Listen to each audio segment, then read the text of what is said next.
by AM Resorts, el lugar donde lo tienes todo, presenta La W con Vicky Dávila. Hay una señal en el espacio, y desde más allá de las montañas, llegan las voces de los personajes que en Colombia y el mundo son noticia.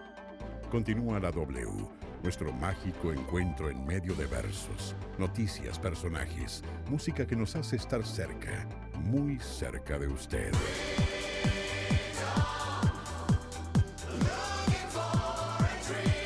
La W, primer informativo de la frecuencia modulada, primer lugar de sintonía. La W presenta Vicky Dávila.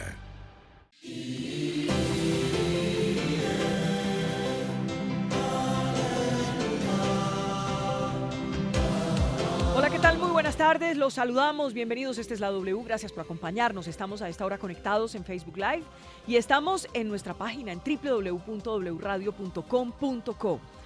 Saludamos a esta hora en vivo, está fuera de Bogotá y nos ha aceptado esta entrevista hoy. Recuerdo que la única entrevista que hemos hecho con Rodrigo Londoño, ex jefe de las FARC, jefe del partido FARC, fue el 17 de enero del año 2017. Pues hoy vamos a volver a conversar. Los saludo a esta hora y gracias por atendernos en La W. Gracias a usted, Vicky, por la invitación. Un saludo para usted, todos los de la mesa y a toda la audiencia. Le digo gracias por atendernos porque, bueno, creo que más de uno quedó sorprendido, satisfecho, impresionado con su carta de ayer, una carta pública en la cual yo quiero preguntarle directamente, ¿usted parte cobijas con Iván Márquez? Digamos, ¿se aleja, se separa de Iván Márquez? Mire, ese es un tema que hacía mucho rato estaba gravitando, casi un año, desde hace ya así un poco más de un año que el compañero decide pues, romper relación con nosotros, porque hay que decir que rompió toda comunicación y comenzaron a salir pronunciamientos a través de las redes y bueno, eso lo manejamos con mucho tacto, con mucho cuidado, tratando de ser muy comprensivos con su situación, tratando de entenderla pero sin saberla porque nunca nos la explicó, pero incluso se volvía una situación sumamente difícil de manejar, cansona, que uno iba a una entrevista de prensa y la primera pregunta es ¿qué está pasando con Iván Márquez? Uh-huh. Salía uno de ahí de la sede del partido a almorzar por ahí cerca, alguien lo reconocía, mucho gusto en saludarlo, estrechar la mano, muy bien lo que están haciendo, pero ¿qué está pasando con Iván Márquez? Iba uno a un espacio territorial, hacía asamblea con la gente, les explicaba la coyuntura, las perspectivas, y bueno, venía la sección de preguntas, y la primera pregunta es, camarada, ¿qué está pasando con Iván Márquez? Entonces, pues, nosotros dándole un manejo lo más cuidadoso posible, yo mandé mensajes más bien subliminales a través de los medios, insistía mucho, Iván, usted está prestando un flaco servicio a la derecha en este país en momentos tan complejos en que nos quieren arrinconar, en que quieren hacer trizas los acuerdos de La Habana. Bueno, pero ya este último pronunciamiento de él y dirigido directamente a los compañeros de los ETCR, pues dije yo, con dolor en el alma, se lo digo sinceramente, sí. Lo pensé mucho, lo reflexioné, pero es necesario porque estamos en un momento sumamente difícil y complejo en que la gente tiene que sentirse orientada y la gente preguntándome, unos por un lado, otros por otro, y les voy a sacar un pronunciamiento pues para dejar clara mi posición frente a la militancia, frente a Colombia y frente al mundo que nos ha venido acompañando en esta construcción de paz en Colombia que no ha sido y no está fácil. Entonces, déjeme desmenuzar un poco lo que usted nos hace como preámbulo en esta entrevista. Dice usted, me cansé de que me preguntaran. Usted deja claro hoy que Iván Márquez no pertenece al partido FARC. No, yo no tengo esa potestad de decir quién pertenece y quién no pertenece. Además, él es miembro de la dirección. Sí. No la ha asumido, desde hace un rato la abandonó. Es el partido en su conjunto el que en su momento determinará, y yo no estoy haciéndolo en eso ni estoy llamando a que lo expulsemos. No, ya el partido analizará con cuidado el tema y tomará definiciones. Aquí yo creo que es muy importante es la posición de él frente al momento en que hemos puesto, yo creo que las cartas sobre la mesa, que yo un poco voy hacia allá, hacia el ser humano. Yo a Iván, pues lo conocí cuando se integró a las filas de las FARC. Ujú. Él era apoyo del 14 Frente, cuando en aquella época lo dirigía un señor que llamaba Argemiro Martínez, que nos tocó ir con el mono, con Jorge Briceño, a sacarlo de ese frente por irregularidades que estaba cometiendo. Y ahí nos encontramos con Iván, le planteamos la problemática que teníamos y de entrada decidió ingresar a las filas y comenzó a ayudarnos y nos fue de mucha gran ayuda en la formación política en aquella etapa. Entonces desde eso lo conozco y ahí, es decir, tengo un gran vínculo con él, un vínculo humano, y por eso me duele lo que ha tocado hacer, pero creo que era una responsabilidad política que tengo yo ante el partido y la tarea que se me ha dado de presidir el partido. Usted allí dice que toma como una distancia. Entonces le pregunto, ¿tomar esa distancia lo que hace es marcar ya una división clara dentro de FARC? ¿Marcar una Sí, mire, división clara? sí, yo fijo una posición porque no podemos dejar que coja vuelo la tesis de que nos equivocamos y que porque si nos equivocamos estamos siguiendo equivocándonos todos los días. Y yo creo que acertamos. La práctica nos está demostrando que acertamos. Además me parece, no sé, es una posición poco analizada, porque decir nos equivocamos al dejar las Ujú. armas, además dije entregarlas, creo que dicen, no, la figura que nosotros usamos siempre fue dejarlas, las dejamos a un lado, cuando las armas no era el elemento fundamental de nuestro proyecto político. Nuestro proyecto político, acompañado con un fusil en la mano, pero la columna vertebral de ese proyecto Sí. político era el acompañamiento de la gente, de las masas. Entonces déjeme concretarlo. ¿Iván Márquez está equivocado? Creo que lo digo con mucha claridad. Sí. ¿Es un sí? Lo digo ahí con mucha claridad. Excúseme, le insisto. ¿Iván Márquez está equivocado? ¿Es un sí? Iván Márquez está por fuera de la línea del partido, en lo que está planteando, en lo que está diciendo, porque bueno, perfecto. Supongamos que hagamos el análisis de que fue un desacierto. Ese supuesto negado.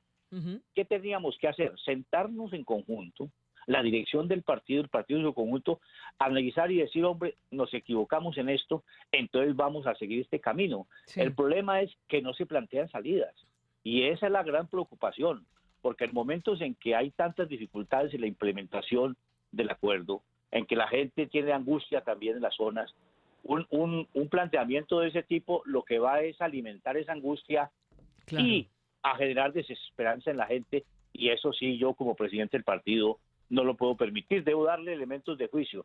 Yo con esa nota lo que hice es que la gente la lea y saque sus propias conclusiones. Claro. No, y ya vamos a desglosar esa carta porque tiene unos apartes que son francamente contundentes, diría yo. Déjeme preguntarle, ¿usted sabe dónde está Iván Márquez? Ni idea. Sinceramente no tengo ni idea, ni me he puesto a averiguarlo. Porque parece un cartero, manda cartas, manda trinos, pero no aparece, no va a la JEP. Y usted tiene razón, los hace quedar muy mal. Y además está desmoralizando a quienes se acogieron al proceso de paz. Bueno, esa es su opinión, que yo creo que la comparte mucha gente. La mía quedó plasmada ahí en ese documento. ¿Y usted no la comparte? Pues a mí me parece ya que es como esos calificativos no los comparo, cartero y demás, no. Yo creo que Entonces le quito lo de cartero, mire, le quito lo de estamos- cartero. ¿Lo demás lo comparte? yo he tratado de sin conocer especulando, de ponerme en los zapatos de él. Sí, porque los argumentos que sacaron cuando se da lo de Santrich, cuando se da la captura de Santrich, que fue el elemento, digamos, que se utilizó para tomar la decisión que tomó él y otros compañeros, Ujú. pues uno trataba de entenderlos, no de compartirlos, porque nosotros también, yo se lo digo y sinceramente, yo también tuve mucho miedo, dije, para allá vamos todos, por cómo han trabajado ese tema, todo ese montaje alrededor de cómo se ha manejado el tema Santrich, están construyendo el camino para extraditarnos a todos, pero tengo confianza en lo que hemos hecho, Ujú. tengo confianza incluso Tengo confianza en la institución surgida del acuerdo. Yo sé que si eso se aplica, si no lo vuelven trizas, como creo que no lo van a poder hacer, aquí nos vamos a mantener y no van a tener esa posibilidad de extraditar. Pero a mí me parece que usted en la carta le deja cosas muy claras, como que él, en lugar de estar criticando, pues debería estar aquí haciendo cosas, como por ejemplo haberse posesionado, porque usted le alcanza a decir en la carta que si él estuviera en su curul en el Senado, quizás a Santrich no le hubiera pasado lo que le pasó. Usted le Bueno, recrimina sí. realmente, usted le recrimina y lo hace pensar a uno que usted no está de acuerdo con la forma de actuar de Iván Márquez, francamente se lo digo. No, pues si eso hubiera estado de acuerdo, no es que Ujú. uno hubiera escrito esta nota. Claro, yo reclamo eso porque, mire, situaciones que se dieron, no quise decir eso en la carta, porque, pues, para no recargarla de tanta cosa, pero las jurisdicciones especiales para la paz se perdieron en el Congreso, en el Senado, por un voto. Nos faltó un voto. ¿Dónde estaba ahí Iván? Pero además toda la pelea que se está dando, además con la gente que nos está acompañando en función de no permitir que las fuerzas que se oponen a la paz en Colombia nos logren arrinconar. Más bien, tenemos que arrinconarlas a ellas. En ese mismo sentido, usted ahora es el jefe del partido de las FARC, pero usted cuando se estaba en el conflicto, en la guerra, usted era el máximo jefe de este grupo guerrillero. ¿Usted no se arrepiente de haber dejado las armas? Si yo soy el jefe de las FARC a partir del asesinato eh, de Alfonso Cano, cuando iniciábamos conversaciones con el presidente Santos. A partir de ahí fue designado por el secretariado de esa época, en la cual está Iván, como el jefe. Yo incluso creo que se filtró una nota que yo pasé, yo te planteaba mis deseos de no asumirlo, de que asumiera otro, o de que fuera una figura distinta. Pero lo asumí, y lo asumí pues como ha asumido siempre todas las tareas desde que llegué a las filas de las FARC, desde que me tocó desde ranchar, de rajar leña, de pagar guardia, de explorar, de todas las actividades que me tocó realizar en la vida guerrillera. Cuando me tocó asumir esta, pues la asumí pues con toda la voluntad y todos los deseos de que las cosas salieran bien. La solución política siempre fue parte de la estrategia de las FARC. Y la trabajamos, incluso la comenzamos a trabajar en vida de Alfonso Cano, y Alfonso Cano nos ha trazado unos parámetros. Yo no me arrepiento absolutamente nada, y creo que en la carta, no sé si lo insinuó, que incluso esta posibilidad que hemos tenido ya de interlocutar de manera más directa con la sociedad colombiana, con los sectores, con muchos sectores de la vida política, económica y social de este país, con la gente del común, me ratifica en que fue la decisión más acertada que pudimos haber tomado. Permítame hacer como un punto y le recordamos a la gente que estamos a esta hora en Facebook Live. Se nos cayó la transmisión en Facebook. ¿Cómo le parece? Qué coincidencia, ¿no? Se nos cayó hoy la transmisión, pero ya la tenemos nuevamente Ya en está vivo. bien. Ya teníamos más de 1000 y pico de personas Listo. conectadas, pero ya estamos otra vez retomando para que la gente se pueda conectar y pueda ver esta entrevista, además de escucharla por todas las emisoras de la W. Estamos también en nuestra página y estamos con un hashtag que en unos momentitos estaremos leyendo algunos de los mensajes. Numeral en la W, división en FARC es. ¿División o no división? Yo no lo miro así. Yo digo que deslinde de posiciones, ya decir de que se abren o no se abren, o que yo los expulso, no. Ese no es mi papel. Cada uno verá qué papel entra a jugar. Estamos en una dinámica, en una coyuntura social bien compleja y bien interesante a la vez, incluso para uno. Yo hay veces digo como revolucionarios, Sí. como gente que que le dedicamos tanto tiempo a esa lucha, bueno, que logramos lo que logramos fue este acuerdo, y se nos está presentando grandes posibilidades de hacer realidad esos sueños. Esos sueños, como lo digo en la nota, el cambio no se da de un día para otro. Aquí no va a cambiar el campo colombiano a partir de lo que está establecido en los acuerdos de La Habana, pero sí tenemos esa bandera para pelearlo, para que haya una mejor distribución de la tierra, para que el campo de verdad tenga apoyo, los campesinos tengan apoyo técnico, e incluso se reconozcan a los campesinos, para que hayan escuelas, hayan hospitales, hayan puestos de salud en el campo. Ahí tenemos, digamos, la cuota inicial para seguir esa lucha, que es larga, pero viendo las metas en el futuro no muy lejano. Quiero leer uno de los apartes de la carta. Con la presencia parlamentaria de Iván Márquez es probable que esa situación fuera menos dura, hablando del tema Santrich, como lo hubiera sido de no existir la extraña y peligrosa relación con su sobrino Marlon Marín, relación que terminó por enredar a Santrich y enlodar nuestro trabajo político. Aquí cabría también una sincera autocrítica a Iván. Ese es el tema, Jairo, uno de los temas de la carta. Exactamente. Y quería preguntarle, ¿usted qué sabe de Marlon Marín? Porque mucha gente dice que era muy cercana al secretariado de las FARC, cercano a ustedes, pero otros han querido decir que no, que él es un aparecido cuando se complica su tema y está colaborando con las autoridades de Estados Unidos. ¿Qué sabe usted de Marlon Marín? Bueno, en otros medios de comunicación ya he dicho algo y lo puedo aquí contar con toda sinceridad. Yo al señor no lo conozco, no lo conocí, sí supe de él, incluso de antes de entrar al proceso, desde la época que estábamos todavía en confrontación, supe de él y siempre las referencias que tuve eran malas, que era un bandido, que era un pícaro, que era un vividor. Esas referencias tuve. Incluso alguna vez, le puedo contar esto, alguna vez alguien que yo mandé a una misión que teníamos ahí que coordinar con Iván, él puso a ese señor de intermediario con el que yo mandé, y al que yo mandé le dije, no señor, ábrasele que yo la referencia que tengo, el de él, no son las mejores. Ahora, ¿cómo aparece ahora aquí de nuevo? Y cómo no, nunca lo supe.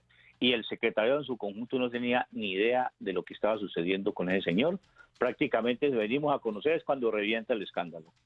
Lo cierto es que por todo lo que hemos escuchado y por todas las grabaciones que hemos oído y por el testimonio que incluso él mismo ha dado desde Estados Unidos, pues Marlon Marín es un ampón de 7 suelas. Exacto, lo mejor calificativo no puede haberle dado. Cuando usted escuchaba o habla de pícaro y bandido, ¿tenía información de negocios de él con el narcotráfico? No, en absoluto, no. Yo no sé qué negocios tendría, pero yo sabía que era un vividor. ¿Y cómo termina entonces enredando a Santrich, como usted dice en la carta? ¿Por qué termina al lado de Santrich? ¿Por qué termina en esta circunstancia que se ve en este video y demás, digamos, todo tan complicado y que tiene a Jesús Santrich en esta situación?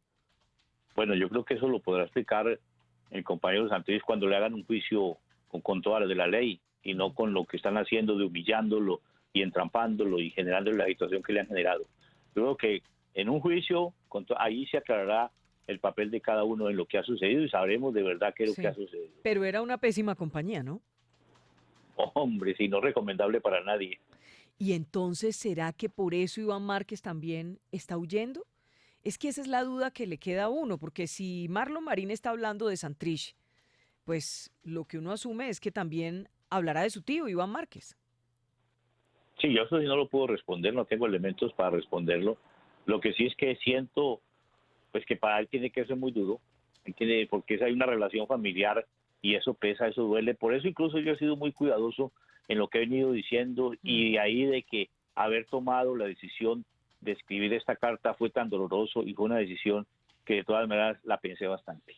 Hay versiones que llegan por parte de las autoridades de Estados Unidos, incluso autoridades colombianas, que dicen que Marlon Marín está contando y hablando no solamente de Santrich, sino de otros jefes guerrilleros.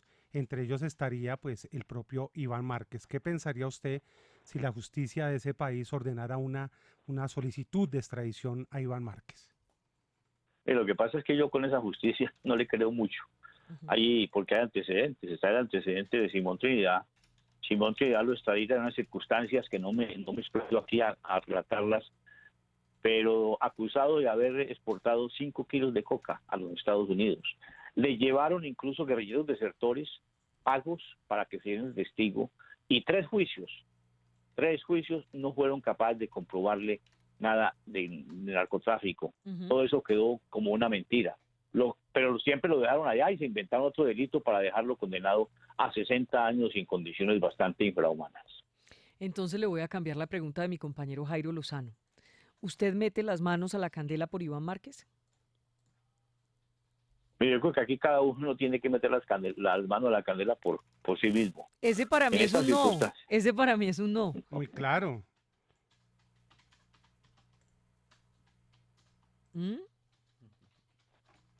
Bueno, interprétenlo como quieran, Yo creo que en estas circunstancias es sumamente difícil. Yo creo en los revolucionarios, creo en lo que hemos hecho. Además es que esta etapa, y esto lo construimos, y por eso decía yo, es tan doloroso, porque eso lo construimos juntos. Miren, y incluso a veces se ha regado el rumor de que no se consultó, de que se tomaron decisiones. No, este proceso incluso de todos los anteriores ha sido el que mayor consultas tuvo dentro de la guerrillera, dentro de los mandos. Claro, esa etapa secreta, pues sí nos tocó manejarla sumamente reducida para no dejar salir, porque era el compromiso que habíamos hecho con el presidente Santos, de que eso no se fuera a salir hasta que no llegáramos a una conclusión. Pero cuando se llega a esa conclusión, hicimos una que se llamó la primera consulta interna, con el apoyo, la autorización del presidente Santos y el apoyo del presidente Chávez. Recogimos todos los cuadros que habían a lo largo de la frontera con Venezuela y nos encerramos en una isla muy hermosa, paradisíaca, en la isla de Orchila. Y allí estuvimos como 3-4 días discutiendo, decidiendo si arrancábamos o no. Ya estaba la agenda y para hacerle pronunciamiento al público. Y ahí discutimos y debatimos y se plantearon las inquietudes. Y se definimos quién iba a asumir. Ahí es donde definimos, para proponer al resto del secretariado que no estaba en esa reunión, quién asumía la conducción ya de los diálogos que se iban a desarrollar en Oslo y en La Habana. Y acordamos de que fuera Iván, y fue con la presencia de él. Y recuerdo que él me lo dijo sentados en una peña a la orilla del mar, que eso es un sitio muy hermoso, y me decía: Timo, voy a jugármela por la salida política. Entonces, todo esto que está sucediendo es doloroso, y realmente yo creo en el ser humano. Yo sé que para que él haya tomado esas decisiones tiene que estar acompañado de muchas angustias que desafortunadamente no tuvo la confianza de decírnoslas, y hasta de pronto hubiéramos encontrado salidas distintas a las que están tomando. Pero no solo es Iván Márquez el que está fuera del proceso hoy, o está que no quiere venir, o no quiere aparecer, o está escondido, como usted lo quiera llamar, o que ha tomado una decisión distinta a la suya, Permiso. como quedó clara en la carta de ayer. También el Paisa y Romaña. ¿Qué piensa del Paisa y Romaña? ¿Dónde están? ¿Por qué se fueron? ¿Por qué no vienen si esto también le hace mucho daño a la imagen de aquellos que están cumpliendo después de firmar el proceso de paz? Sí, decisiones desafortunadas. Yo lo que les diría, ya en distintos momentos hay una carta pública que les pide al Paisa en su momento, y la cual pues uno dice para que la lean todos. Y este documento también, como no sé, creo yo que traté de redactarlo más en función de reflexiones, para quienes lo lean, reflexión. Yo los llamaría a que reflexionen, porque también con ellos construimos. Estuvieron en La Habana, el Paisa estuvo en La Habana, me planteó sus inquietudes, hablamos de ellas en distintos momentos, sus angustias. Con Romaña también hablamos, y bastante. Además, yo tenía muchas preguntas sobre sobre el bloque oriental, que fue un bloque que yo ayudé a conformar. Me tocó inaugurar esa experiencia en las FARC de conformar un bloque, y tenía muchas preguntas que él incluso me las resolvió, sobre todo eso de la dinámica de la guerra y fenómenos que uno a veces no se explican, que se nos dieron en la confrontación. Pero yo pues lo llamo a que no echen a la borda pues todo ese pasado que tienen, todo ese sacrificio, todo ese esfuerzo que hicieron en construir, y los resultados de eso es este acuerdo, que lo hemos dicho y lo hemos reiterado. Este acuerdo tiene las bases mínimas para que iniciemos un tránsito en Colombia por la reconciliación y atajemos a las fuerzas que nos quieren llevar a que sigamos en conflicto. No, y además, sinceramente se lo digo, usted sabe que yo he tenido unas críticas frente al proceso de paz. Sin embargo, siempre remato mis críticas diciendo que me parece bien el desarme, que el desarme fue bueno, y que es mucho mejor tener a esos comandantes haciendo otras cosas en la legalidad de la política, y no disparando en los pueblos y preparando tomas y todo lo que ocurrió con las FARC. Usted sabe que en eso soy muy franca con usted y se lo digo de frente. Sin embargo, uno dice, ¿estos tipos qué más quieren? ¿Qué más querían? ¿Por qué no cumplen?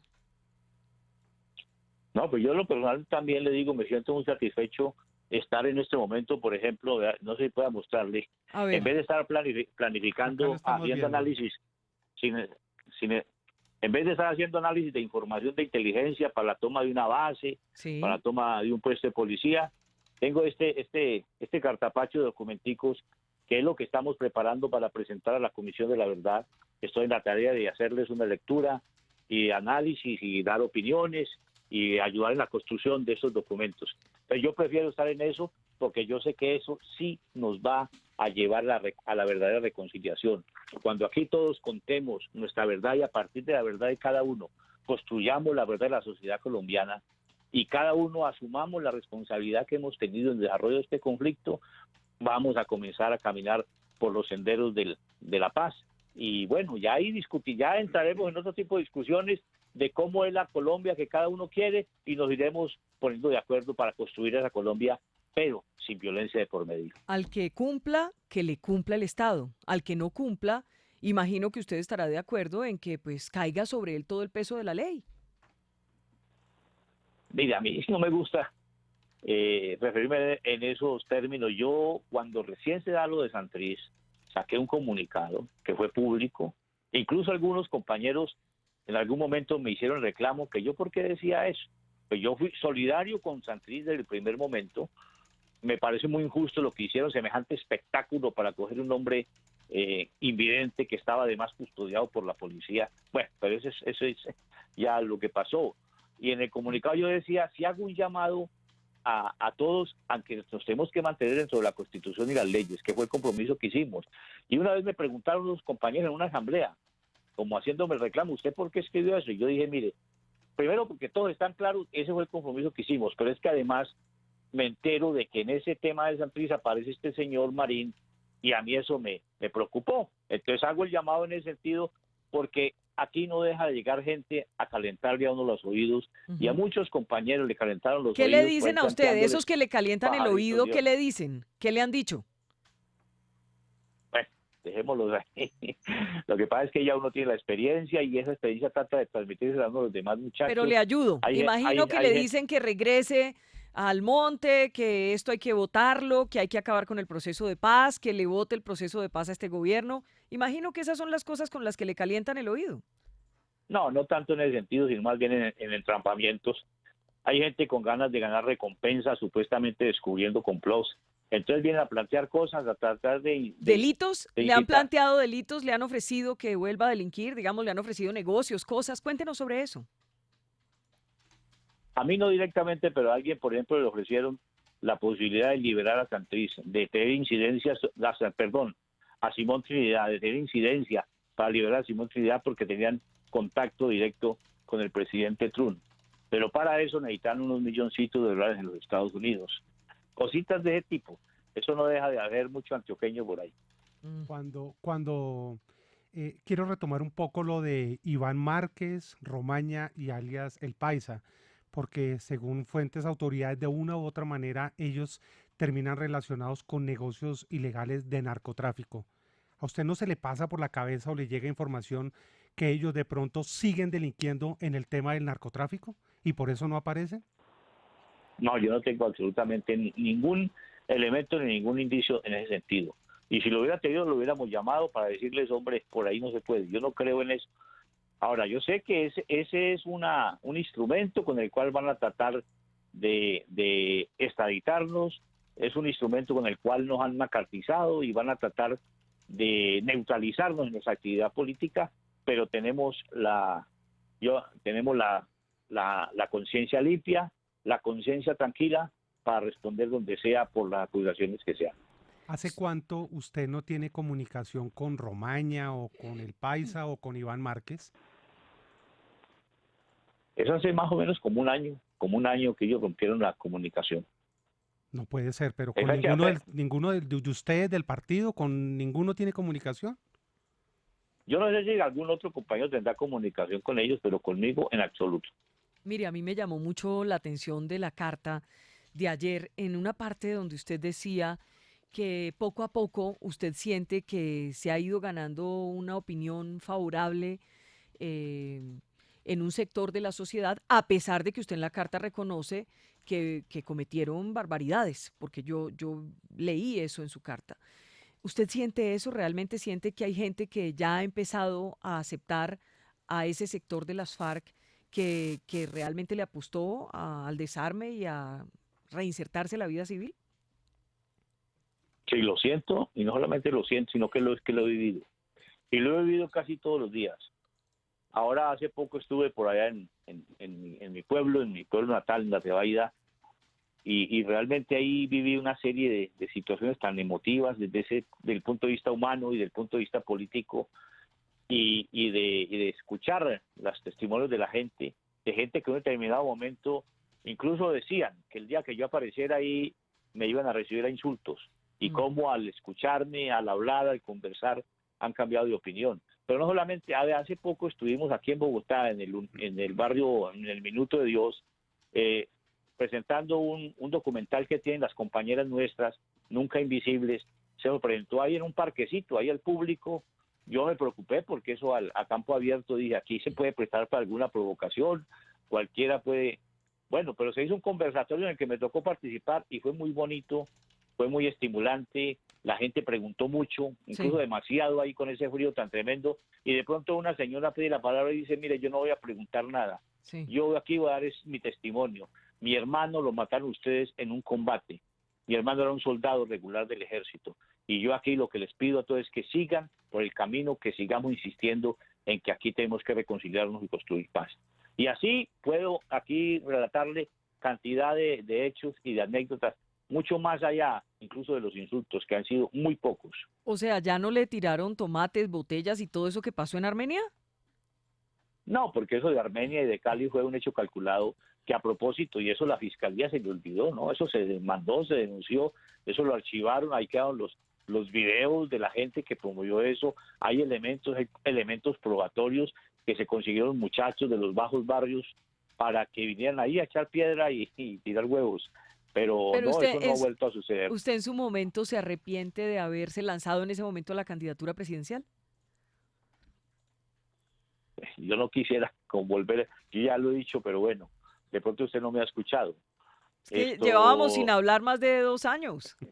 Ya tiempo.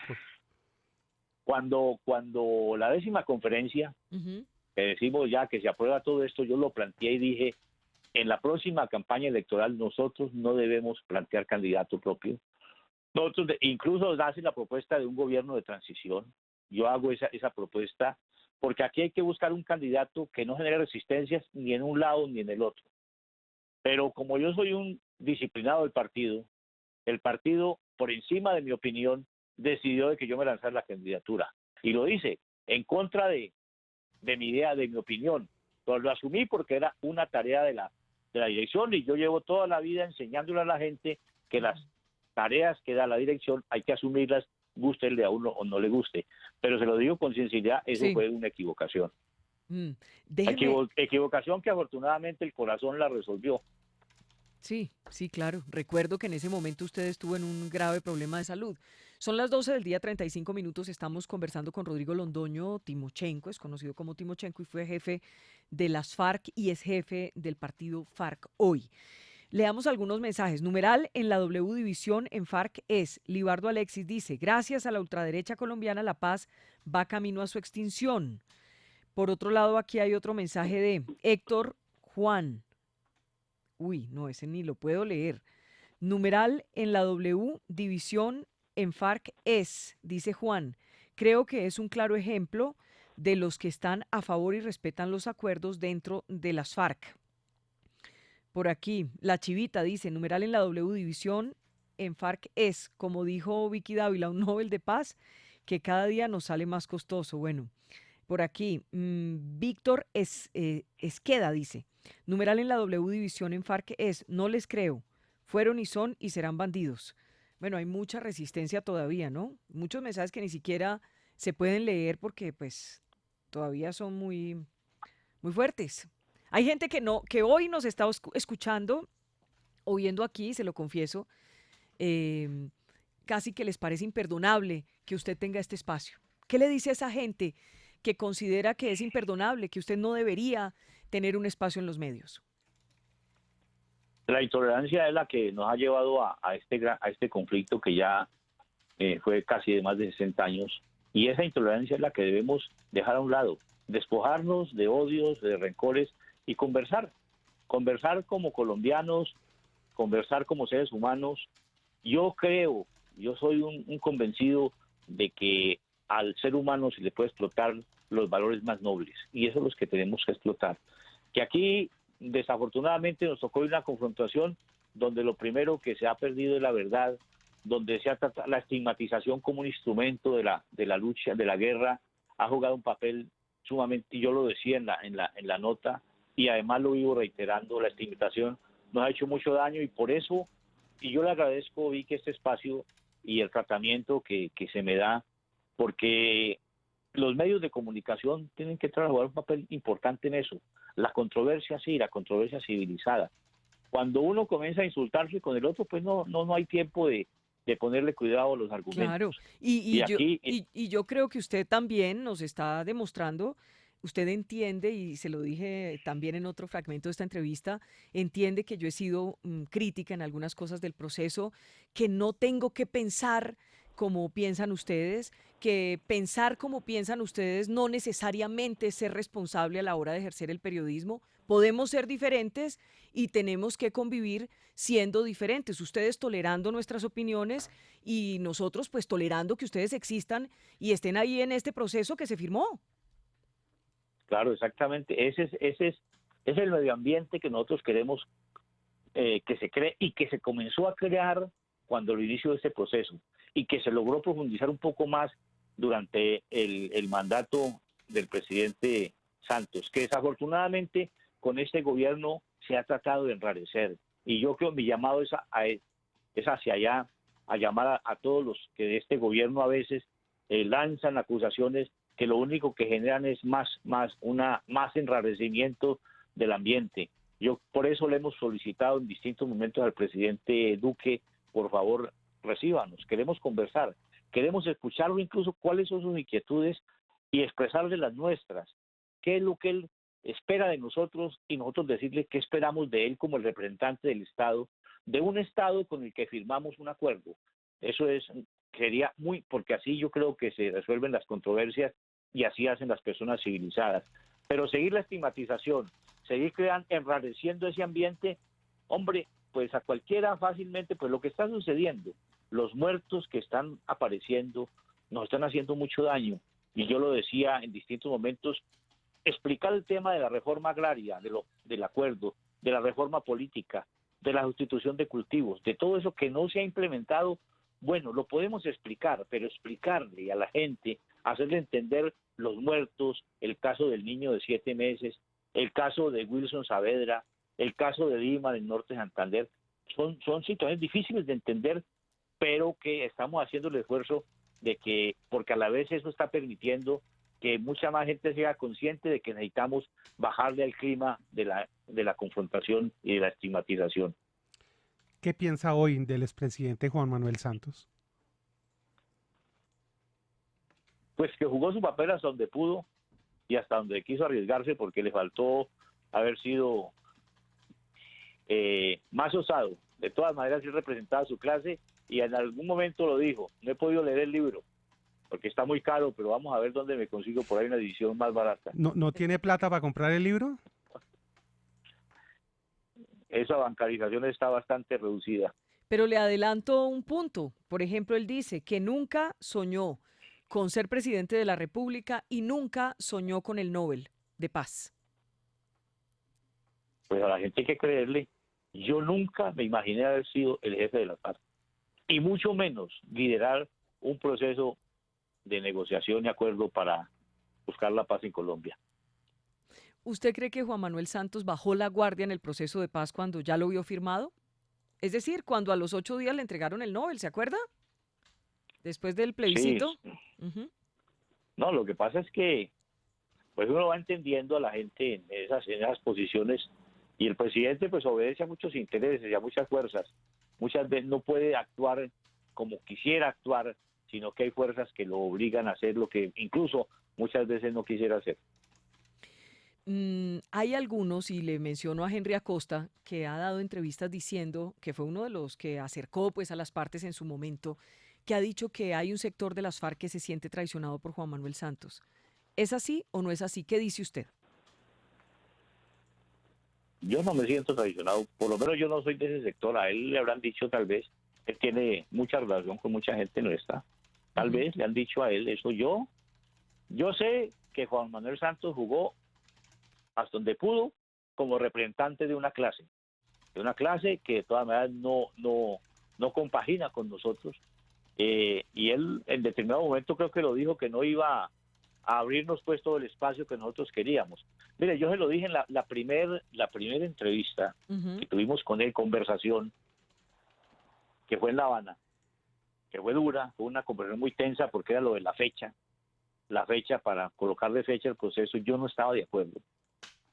Y tuvimos ahí una discusión siempre sobre todos esos temas. Yo le dije, sí, al presidente, vea, el problema es que si mañana o pasado mañana no logramos esa fecha, ustedes tienen todo el poder mediático y van a demostrar que nosotros somos los culpables, los responsables. Nosotros no tenemos la capacidad de ripostarle. Y yo le decía, mire, es lógico de que ustedes busquen, al terminar el proceso, que nosotros salgamos lo menos fortalecidos políticamente.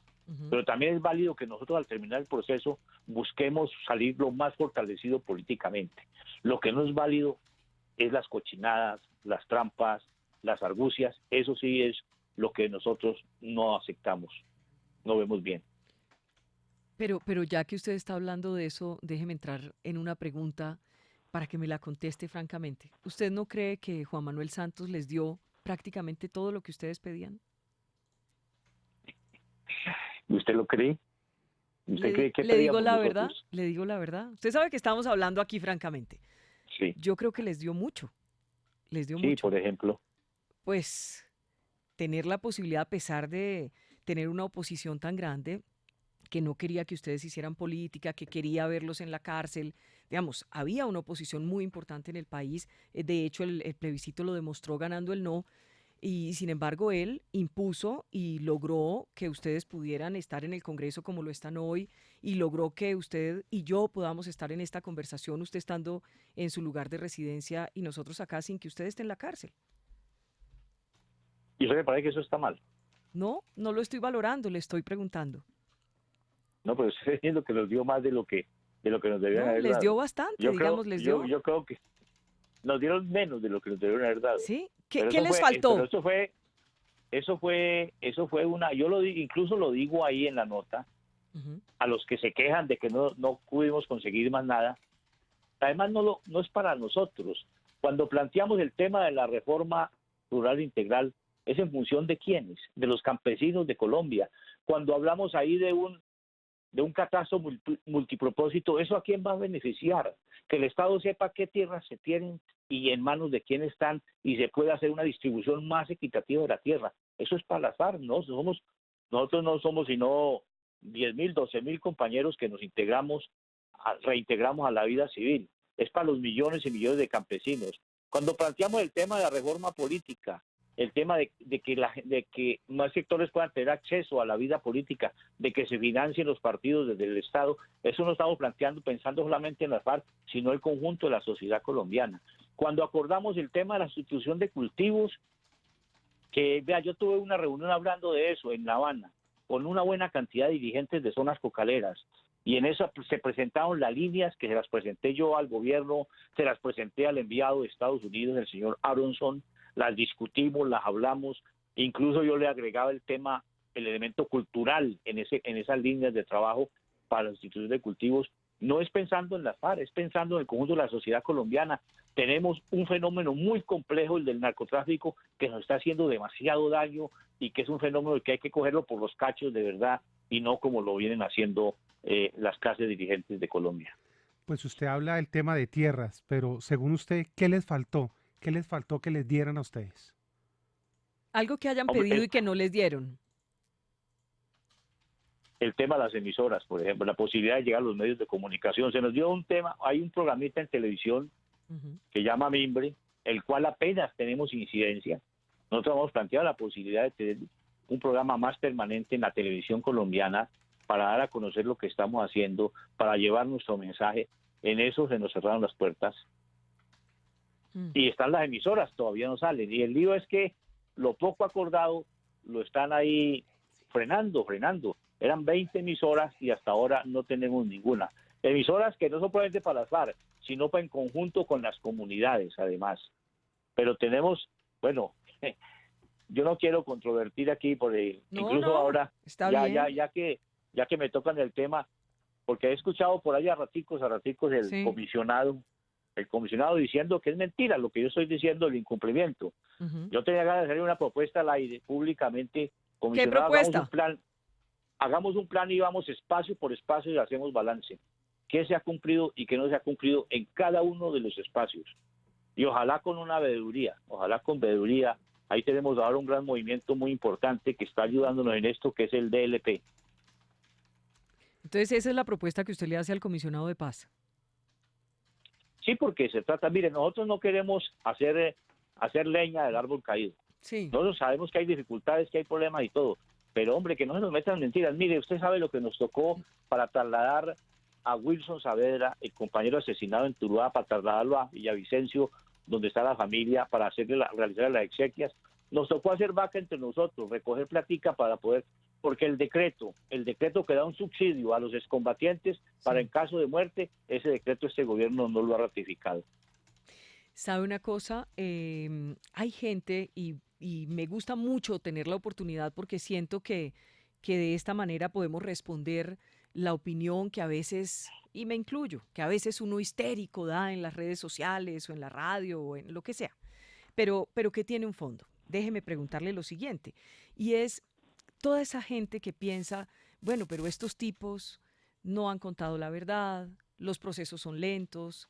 Ya sabemos que usted no está de acuerdo con Iván Márquez y los que han adoptado esa posición de Iván Márquez, pero la gente está esperando que reparen a las víctimas, que se entreguen todos los bienes, está esperando que la gente, que ustedes respondan por lo que hicieron. A esa gente que se siente incrédula porque esos hechos no se han cumplido y todo ha venido siendo tan lento y que no los ha visto a ustedes contando esa verdad o de verdad reparando o de verdad contando todo, en fin. ¿Qué le dice a esa gente que tiene esas críticas hoy? Primero decirles que en lo que corresponde a nosotros estamos haciendo todo lo posible por cumplir. Estamos cumpliendo, no haciendo todo lo posible, estamos cumpliendo. Ya le he mostrado, estamos trabajando fuertemente en la Comisión de la Verdad. Hemos respondido a cada llamado que nos han hecho. Hay dificultades. No se ha aprobado la ley estatutaria, lo que nos pone a nosotros en una situación bastante preocupante porque no es reglas del juego. Estamos yendo digamos, al juez natural, al que debe decirnos, al que debe condenarnos, el que debe probar, donde nos deben vencer en juicio, además, porque es que vamos a partir de qué verdades, de cuáles son las acusaciones. Incluso ahí usted decía algo, que es lo que yo digo, mire, eso nos hace daño. Sí. Es que ustedes no han entregado todo lo que tienen. Sí. ¿De dónde sacan ustedes eso? Esa es de una lo que ha dicho, calumnia de lo que dijo Néstor señor Humberto Martínez. ¿Se acuerda que dijo que eran 20 billones de pesos su que eran capital? una guerrilla billonaria. Imagínense. Y el billonario parece que va a resultar él, según por lo que se escucha por ahí. Ese va a resultar el billonario. Mire, en eso, igual que lo de las armas, lo discutimos. Es que esos fueron temas que tuvimos sobre la mesa. Oiga, dejamos un grupito de armas por ahí guardados por si las moscas. No, nosotros tenemos que ser serios en eso, porque tenemos que algo que yo rescato ahí y que rescato de algo que insistía mucho Fidel Castro en el revolucionario, la autoridad moral. Y la autoridad moral la da eso, el ser sincero, el cumplir en lo que se compromete. El de bienes, ¿qué bienes íbamos a dejar nosotros? ¿Qué caleta? Eso también lo dice la señora vicepresidenta, lo ha insinuado. ¿Cuáles caletas, hombre? ¿Qué nos íbamos nosotros a poner a dejar eso?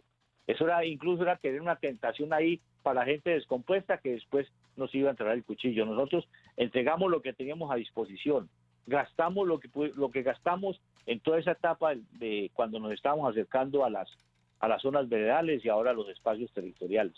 Entonces, insinuar eso es dejar la duda sobre nosotros. Entonces, en esos espacios, allí, con los elementos de ejercicio y las pruebas, pues vamos a responder por lo que sea.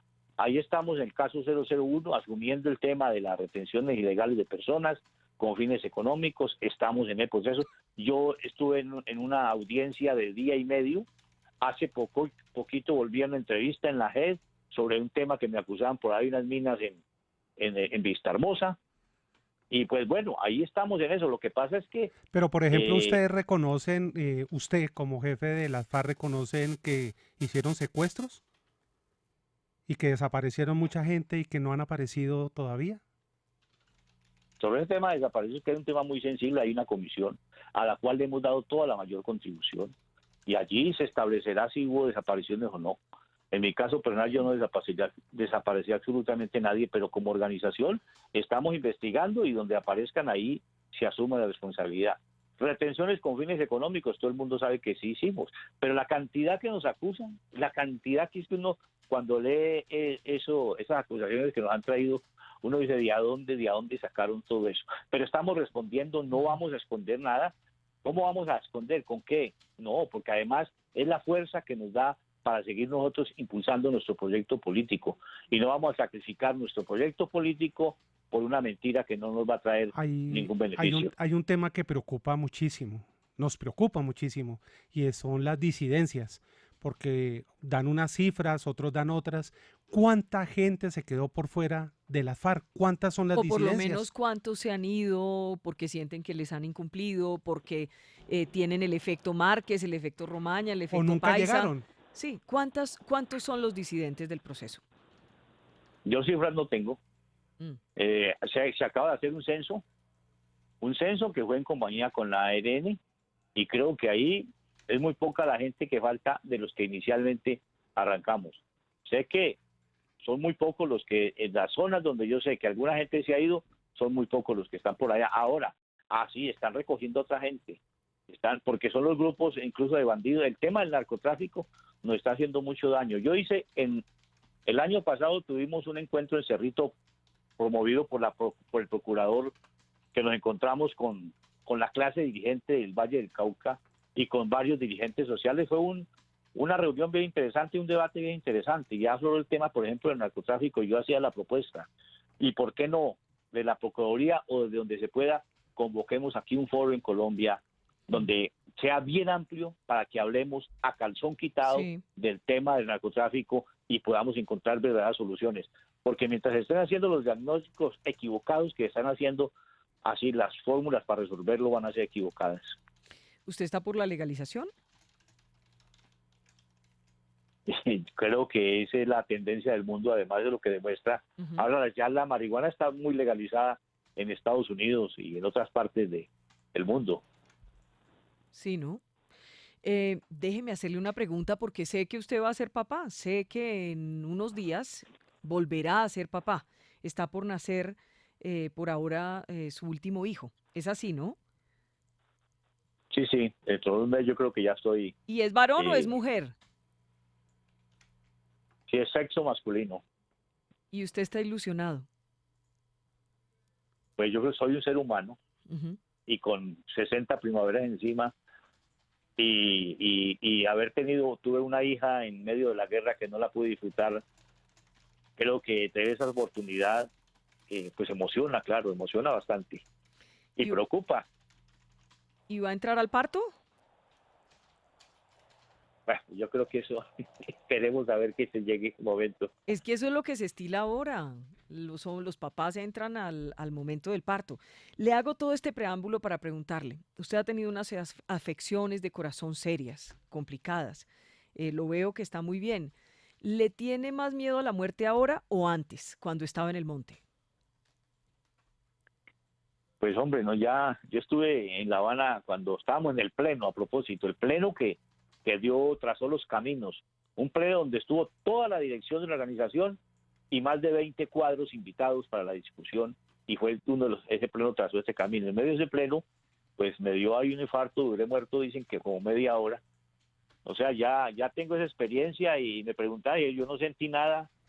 La gente, bueno, con el cuento de que si vio luces, que si vio esto, yo no vi absolutamente nada, pero ante la insistencia de las preguntas, les dije, hombre, yo llegué y me encontré con Alfonso, con Jacobo y con Marulanda. Y Marulanda lo que me dijo, ¿usted a qué se vino? Devuélvase, que tiene mucho por hacer allá. Y aquí estoy. Entonces, pero no me respondió la pregunta, ¿cuándo le daba más miedo, antes o ahora? ¿O es que nunca le ha temido? La muerte es algo natural, y es algo natural que dé miedo, que dé temor. Cuando uno se enfrenta a situaciones donde puede perder la vida, claro, da miedo, tiemblan las piernas, el corazón se acelera, el pulso se acelera, claro. Cuando usted no esté, ¿cómo quiere que recuerden a Rodrigo Londoño, conocido durante décadas como Timochenko? Que le dedicó toda la vida a un sueño y muere satisfecho porque fue leal toda la vida con ese sueño. Pues yo le agradezco mucho por esta entrevista. Seguramente otra vez tendremos la oportunidad. Gracias por respetar la diferencia, que me parece que es muy importante, no solo de nosotros que estamos aquí haciendo la entrevista, sino de quienes nos están escuchando. Y me parece que, yo tengo que decirlo, la carta de ayer lo deja usted muy bien parado, porque a los que estén cumpliendo, pues el Estado les tiene que cumplir, y a los que no, yo sé que es una frase que a usted no le gusta, pero a los que no, pues tiene que caerles el peso de la ley, porque ya ese Estado les ha dado una oportunidad muy grande a través de ese proceso de paz, que nos guste o no nos guste, pero existe, está ahí, y a gente como usted, pues hay que cumplirle. Muchas gracias, Vicky, a usted, a toda la audiencia que tuvo la paciencia de escucharme y de verme. Y se lo digo con sinceridad, la idea de esa carta, más allá de resaltar, la hice con dolor en el alma, vuelvo y lo repito, y más es darle elementos de juicio a nuestra gente. No podemos desviar el camino. Hicimos un compromiso y lo debemos de cumplir. El compromiso es con Colombia. Debemos recordar los muertos, los caídos. No podemos volver a repetir esa historia. Yo no me veo otra vez enfrentándome a esta gente, estos oficiales de la policía que permanentemente han estado pendientes de mi seguridad, a los soldados que han estado alrededor de los espacios territoriales garantizando la seguridad de nuestra gente. Yo no lo veo enfrentándonos con los hombres que son del mismo pueblo al que pertenecemos. Aquí tenemos que jugárnosla, así quedemos tendidos en el camino. Muchas gracias, Vicky. Muchas gracias por estar con nosotros, para los oyentes de la W y toda la gente que nos ha acompañado hoy en esta transmisión a través de nuestras redes sociales, de nuestro Facebook Live y de nuestra página www.wradio.com.co. Somos la tendencia número 2 a esta hora numeral en la W División en FARC es. Puede seguir opinando.